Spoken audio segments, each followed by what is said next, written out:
नमस्कार दोस्तों। मैं आज फिर से आपके सामने हिंदी का एक पाठ लेकर उपस्थित हुआ हूँ। कक्षा है 10। पाठ का नाम है एक प्रश्न चार उत्तर। लेखक हैं श्री प्रकाश। इस पाठ में क्या है कि लेखक श्री प्रकाश ने कुछ एक 4 विदेशी उनके मित्र थे, उनको एक ही प्रश्न पूछा है, और यह है हमारे देश की उन्नति के बारे में कि भाई हमारे देश में इतने सारे बड़े बड़े लोग हुए हैं, फिर भी हमारा देश तरक्की प्रगति क्यों नहीं कर पाया है। और चारों विदेशी जो लोग थे उन्होंने इसके क्या क्या उत्तर दिए हैं, यह हमें इस पाठ में देखना है। सबसे पहले हम लेखक का परिचय देख लें। उनका जन्म 1890 ईस्वी और निधन सन 1971 ईस्वी में हुआ था। श्री प्रकाश हिंदी के जाने माने साहित्यकार है। उन्होंने अपनी लेखनी के द्वारा राष्ट्रभक्ति, सांस्कृतिक उत्थान, सामाजिक उत्थान एवं समसामयिक समस्याओं पर प्रकाश डाला है। उनकी भाषा सरल एवं सहज है। उन्होंने निबंध, लेख, संस्मरण, जीवनी पर भी अपनी कलम चलाई है। छोटी छोटी बातों पर गहरा चिंतन उनके साहित्य में देखने मिलता है। प्रस्तुत पाठ में श्री प्रकाश द्वारा पूछे गए एक ही प्रश्न का 4 महानुभावों ने अपने अपने ढंग से उत्तर दिए हैं। हमारा देश तभी उन्नति कर सकता है जब देश का प्रत्येक नागरिक पूर्णतः ईमानदारी, लगन एवं निष्ठा के साथ अपना छोटे से छोटा कार्य करेगा। यही चारों महानुभावों द्वारा दिए गए उत्तरों का निष्कर्ष है। यह एक प्रस्तावना है। अब हम शुरू करते हैं पाठ। सबको ही कुछ न कुछ खप्त होता है। खप्त यानी धुन। एक प्रकार से उनको ये शौक है, धुन है। कौन सा? मुझे भी कई बातों का खप्त है। क्या? उनमें एक यह है कि जब किसी विदेशी से मेरी मित्रता हो जाती है और उन्हें सहृदय पाता हूँ, हाँ निकटता अगर उनसे हमारी हो जाए तो सहृदय पाता हूँ, साथ ही यह समझता हूँ कि हमारे देश में वे बहुत दिनों से रहने के कारण वे पर्याप्त अनुभव भी प्राप्त कर चुके हैं, तो उनके किसी शुभ अवसर पर मैं पूछता हूँ, आप कृपा कर यह बतलावे कि क्या कारण है कि, देखिए अब प्रश्न आया है, हमारे देश में इतने विशेष पुरुषों के रहते हुए, इतने बड़े बड़े आंदोलनों के होते हुए भी देश कुछ उन्नति नहीं कर रहा है। ऐसा मालूम होता है कि हम ज्यों के त्यों पड़े हुए हैं। अवश्य ही हमारे मित्र इससे चकित होते हैं, उत्तर देते हुए कुछ संकोच करते हैं और शिष्टता के नाते क्षमा चाहते हैं, पर मैं उन्हें छोड़ता नहीं और उनको उत्तर देने के लिए बाध्य करता हूँ। जो संक्षेप में बताएं कि क्या है कि हमारे देश में इतनी सारी अच्छाइयाँ हैं, फिर भी क्यों हमारा देश ज्यों का त्यों पड़ा है, क्यों प्रगति नहीं कर पा रहा है। देखते हैं। पहले मित्र एक वृद्ध ईसाई पादरी है। वे 36 वर्ष से भारत देश में ईसाई मत के प्रचार में, तो उतना ही मेरे पहले मित्र एक वृद्ध ईसाई पादरी है। वे 36 वर्ष से भारत में ईसाई मत के प्रचार में तो उतना नहीं, पर सपत्नीक देश के दरिद्र नर नारियों की सामाजिक सेवा में लगे रहते हैं। अपनी पत्नी के साथ। वे खुद तो सेवा करते ही है, मगर अपनी पत्नी के साथ सेवा करते हैं। मेरे हृदय में उनके लिए बड़ा सत्कार और प्रेम है। उनका उत्तर थोड़े में यह है कि तुम लोग अपने कार्य में गर्व नहीं लेते। क्यों हमारा देश उत्थान नहीं कर पा रहा है? तो ईसाई पादरी का यही उत्तर है, आप इसको नोट कर लीजिए। तुम लोग अपने काम में गर्व नहीं लेते। विस्तार से उन्होंने बताया कि यहाँ पर जब किसी को कोई नौकरी चाहिए तो अतिशयोक्तिपूर्ण शब्दों में वह दरखास्त देता है, बहुत ही विनय और सम्मान के साथ वह आरंभ करता है, अंत में प्रतिज्ञा करता है कि यदि स्थान मिल जाएगा तो वह सदा अपने मालिक की शुभकामना करेगा, पर स्थान मिलते ही वह अपने काम अर्थात अपनी जीविका के साधन को ही खराब समझने लगता है।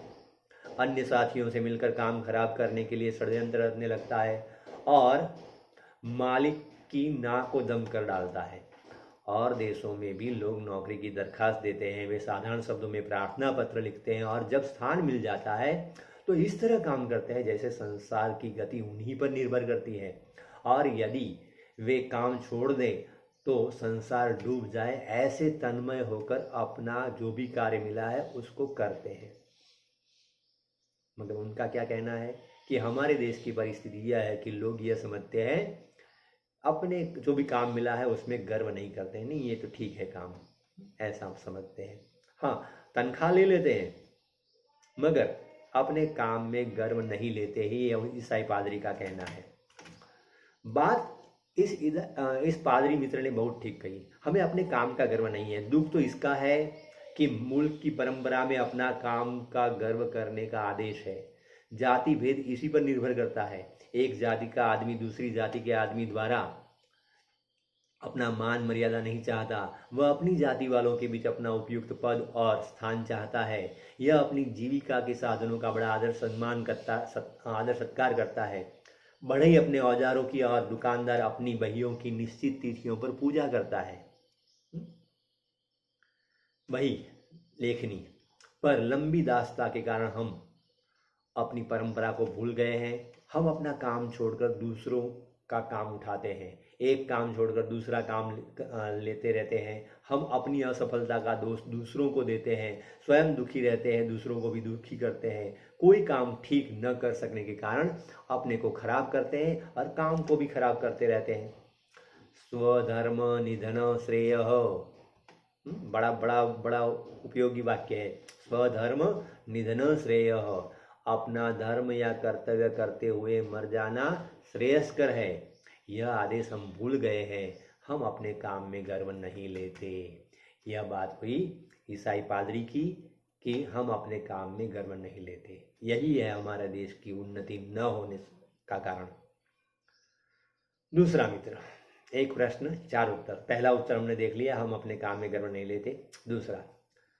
दूसरे मित्र एक वृद्ध सरकारी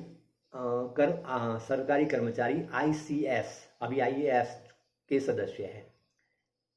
IAS इंडियन एडमिनिस्ट्रेटिव सर्विस, तो उसके सदस्य हैं। 30 वर्ष से अधिक भारत में गवर्नमेंट नौकरी कर हाल में पेंशन लेकर वापस स्वदेश गए। न जाने कैसे मेरी उनसे बड़ी मैत्री हो गई।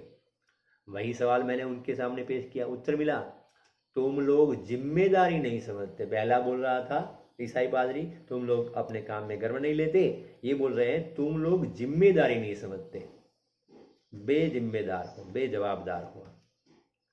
विस्तार में इसका अर्थ यह है कि व्यक्ति का समष्टि की तरफ जो कर्तव्य होता है उसे हम नहीं जानते। जो काम उठाया उसे करना चाहिए, यह गुण हम भूल गए। किसी को किसी पर विश्वास नहीं रह गया है। खाने की दावत हो तो न मेज़बान को ये विश्वास है कि मेहमान समय से आ जाएंगे, न मेहमान को विश्वास है कि समय पर जाने से खाना मिल जाएगा, न गृहस्थ को विश्वास कि धोबी और दर्जी वायदे पर कपड़े दे देंगे, न धोबी और दर्जी को विश्वास है कि हमें समय से दाम मिल जाएंगे। रेलगाड़ी पर चढ़ने वालों को यह विश्वास नहीं कि पहले से बैठे मुसाफिर उन्हें स्थान देंगे, या पहले से बैठने वाले को यह विश्वास नहीं कि नया मुसाफिर धीरे से आकर उचित स्थान लेगा और व्यर्थ का शोर न मचाएगा और प्रकार से तंग करेगा। सड़क पर चलने वालों को यह विश्वास नहीं कि आगे चलने वाला अपना छाता इस तरह से न खोलेगा कि उसकी नोक से मेरी आंख न फूट जाए, या पीछे चलने वाला मुझे व्यर्थ का धक्का न देगा। किसी को किसी पर विश्वास नहीं है, जिम्मेदार नहीं हो। केले, नारंगी का छिलका, सुई, पीन आदि इस तरह न छोड़ना कि जिससे दूसरों को कष्ट न पहुंचे। मांगी चीज ठीक हालत में वापस करेगा जो ले गया है हमसे, वह इत्यादि इत्यादि। हम केवल अपनी तात्कालिक सुविधा देखते हैं और सारे संसार को अपने आराम के लिए बना समझते हैं। दूसरों के प्रति अपने कर्तव्यों का अनुभव नहीं करते। इसी कारण हम सब एक दूसरे के प्रति अविश्वसनीय और अस्पृश्य हो गए हैं। हम अपना धार्मिक आदर्श भूल गए हैं। आत्मनः प्रतिकूलानि परेशान न समाचरेत। हमें जो अच्छा नहीं लगता है ऐसा बर्ताव हम दूसरों के साथ क्यों करें भाई? हम अपनी जिम्मेदारी नहीं समझते। यह है एक ICS अफसर का जवाब दूसरा है। पहला था ईसाई पादरी, तुम अपने काम में गर्व नहीं लेते। दूसरा है आईसीएस अफसर, जो कहता है कि तुम लोग जिम्मेदारी नहीं लेते, नहीं समझते। तीसरा व्यक्ति एक स्त्री है, 7-8 वर्षों से अपने को भारतीय बनाकर बड़े प्रेम और श्रद्धा से, बड़ी तत्परता से वे भारत की सेवा कर रही है। असहयोग आंदोलन में वे जेल भी जा चुकी है। कई कारणों से भारतीयों का निकटतम अनुभव उन्हें कई कार्य क्षेत्रों में हुआ है। उनको भी मैंने घेरा। उनका उत्तर था, तुम लोग बड़े आलसी हो, तुम अपने काम में गर्व नहीं लेते, तुम अपनी जिम्मेदारी नहीं उठाते। अब तीसरी ये महिला है, वह कहते हैं तुम लोग बड़े आलसी हो। ज़्यादातर ये बात सही है कि हम भारतीय लोग और खासकर गुजराती लोग बड़े आलसी होते हैं। गुजरात में कहते हैं आरंभेशुरा। कोई काम आरंभ तो हम कर देते हैं, मगर पता नहीं कब खत्म होगा। तुम लोग बड़े आलसी हो, अर्थात हम लोगों ने श्रम का महत्व ही नहीं पहचाना। मेहनत करना तो हमने मर भुक्खों का काम समझ रखा है, करने वाले मजदूरों का काम। बड़े लोगों का काम को केवल बैठे रहना है। हम भूल गए कि संसार में जो बड़े हुए वे सब अथक परिश्रमी रहे हैं। जब हम परिश्रम ही न करेंगे तो सफलता कैसे पाएंगे? आरंभ शुरू तो हम है ही, पर हम में लगन नहीं है। इसी कारण न हम अपने रोजगार में और न अपने गृहस्थी संबंधी या सार्वजनिक कार्य में सफल होते हैं। रोने पीटने झींकने में जितना समय हम बिताते हैं, उतना यदि काम में बिताए ना, तो हम देश की और अपनी काया पलट कर सकते हैं। यानी हम लोग बड़े आलसी हैं। तो ये तीसरी बात हुई, महिला जो थी उनका कहना था। और चौथा व्यक्ति एक बड़ी वृद्धा स्त्री थी। देखिए अब ये क्या बोलती है। वे संसार में प्रसिद्ध थी, मेरे कुल से उनका बड़ा प्रेम था, मेरी पितामही तुल्य थी, दादा या दादी। उनको भी मैंने तंग किया। आपने तो अपने 40 वर्ष हमारे देश की वीर सेवाओं में लगा दिए हैं। आपको बतलाना ही होगा कि हमारा क्या दोष है जिससे हमारी उन्नति नहीं होती। थोड़े में उनका उत्तर था, तुम लोगों में उदारता नहीं है। विस्तार से उदाहरण दे देकर उन्होंने बतलाया कि भारत में लोग दूसरों को आगे नहीं बढ़ाते, स्वयं को ही आगे रहना चाहते हैं। गुणी नवयुवकों को अपनी योग्यता दिखलाने का मौका नहीं देते। उनके मरने के बाद उनका काम ही खराब हो जाता है। वास्तव में वृद्धा की बातें ठीक थी। अंत तक पिता पुत्र को घर का काम नहीं बतलाता। कितने ही कुटुंब इसके कारण नष्ट हो गए हैं। बड़े बड़े गुणी अपनी विद्या साथ लेकर मर गए। इस कारण कितने ही वैज्ञानिक आविष्कार, औषधियां आदि लुप्त हो गई। पेशों में इतनी प्रतिद्वंदिता हो गई है कि इस कारण कि बड़ा छोटे को काम नहीं सिखलाता। सार्वजनिक जीवन में तो इतनी विभत्स दिख पड़ रही है कि चित्त व्याकुल हो जाता है। कितना काम बिगड़ता है, इसकी तरफ ध्यान नहीं दिया जाता। पहला, तुम लोग अपने काम में गर्व नहीं लेते, तुम लोग जिम्मेदारी नहीं उठाते, तुम लोग बड़े आलसी हो। और ये बता दी है, तुम लोगों में उदारता नहीं है। भाई ये हमारा काम सीख जाएगा तो, अरे भाई काम सीखेगा तो क्या बात है, वह तुम्हारी हेल्प ही करेगा, मदद ही करेगा ना। यहाँ पर कई ऐसे विशेषज्ञ लोग हमारे देश में पैदा हो गए, मगर सब के सब केवल सीमित सोच रखने वाले। नहीं, मैं अपनी बात बता दूंगा लोगों को तो मेरी क्या फिर कदर रह जाएगी, मेरी कोई कीमत ही नहीं रह जाएगी, लोग मुझे पूछेंगे भी नहीं। क्यों भाई ऐसा? ऋषि मुनि ऐसा सोचते और अपनी विद्या अपने शिष्यों को न देते तो आज हम ये बड़ी बड़ी विद्याएं, वेद पुराण, ये हम आज देख पाते? तो यही लेखक का कहना है कि चौथी जो वृद्धा थी, 40 साल से हमारे देश में रहती थी, उनका यही कहना था कि तुम लोगों में उदारता नहीं है। भाई उदारता तो होनी चाहिए ना, कि अपने पास जो भी अच्छाइयाँ हैं वह दूसरों में, गुजराती में बोला जाता है, गम तू मड़े तो अल्या गुंजे न भरिए न गमता न करिए गुलाल। तो ये बात है कि भाई आप अपने पास जो भी कुशलता है उसको आप लोगों तक पहुंचाओ। सारांश यह है कि ठीक समय से उपयुक्त काम न उठाकर और अपने काम में गर्व न रखकर उसके करने में दूसरों के प्रति अपनी जिम्मेदारी को न अनुभव कर अपने काम की एक एक तफसील को समझकर उसमें दत्त चित्त होकर परिश्रम के साथ उसे स्वयं न कर और उदारता के साथ उसे दूसरों को न सिखाकर हम अपना नाश कर रहे हैं। चारों मित्रों ने एक एक अंश हमारे दोषों का बतलाया। उन सबको मिलाकर मैंने उत्तर पूर्ण कर दिया कि यदि और भी सूत्रवत सत्य कोई जानना चाहे तो मैं कहूँगा कि हम भारतीय नागरिक कर्तव्यों और अधिकारों को भूल गए हैं। बड़े से बड़ा नेता के होते हुए भी हम साधारण जन उनसे कोई लाभ नहीं उठा रहे हैं। हम उनकी मूर्ति की स्थापना तो अवश्य करते हैं, उनका जय जयकार पुकारते हैं और इसी में अपने धर्म की तीसरी समझ लेते हैं। हम उनके कहे अनुसार चलते नहीं, आदेशों के अनुरूप अपने जीवन का संगठन नहीं करते। यही कारण है कि हम वहीं के वहीं हैं।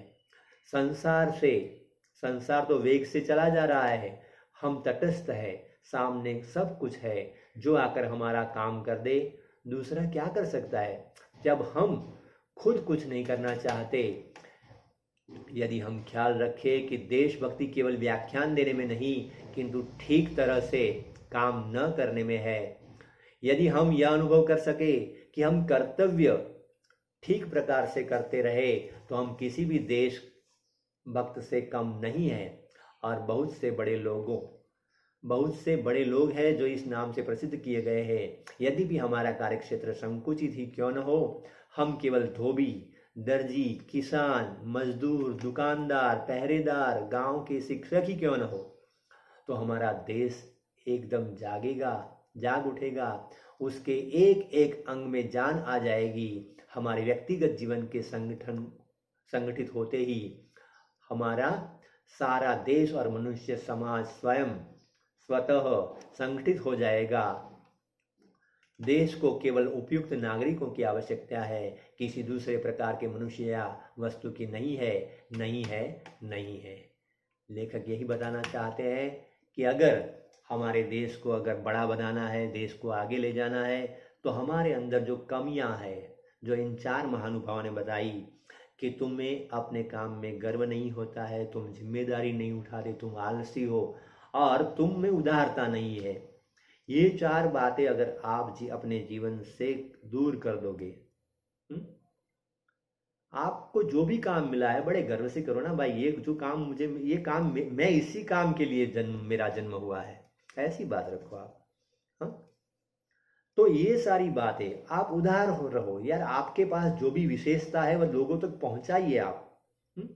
जो भी काम मिला है उसमें आलस क्यों करते हो भाई? उसको बड़े सहज ढंग से अच्छे से मन लगा कर करो यार आप। हाँ, और जो भी काम मिला है उसे जिम्मेदारी उठाकर करो कि नहीं, ये काम मुझे करना है और कम करना ही है। तो ये सारी चार बातें अगर आप करोगे जीवन में, तो अवश्य ही जीवन में सफल तो होंगे ही, साथ ही साथ हमारे देश को भी आप आगे ले जाओगे। यही है श्री प्रकाश का एक प्रश्न 4 उत्तर पाठ के द्वारा हमें संदेश। Thank you.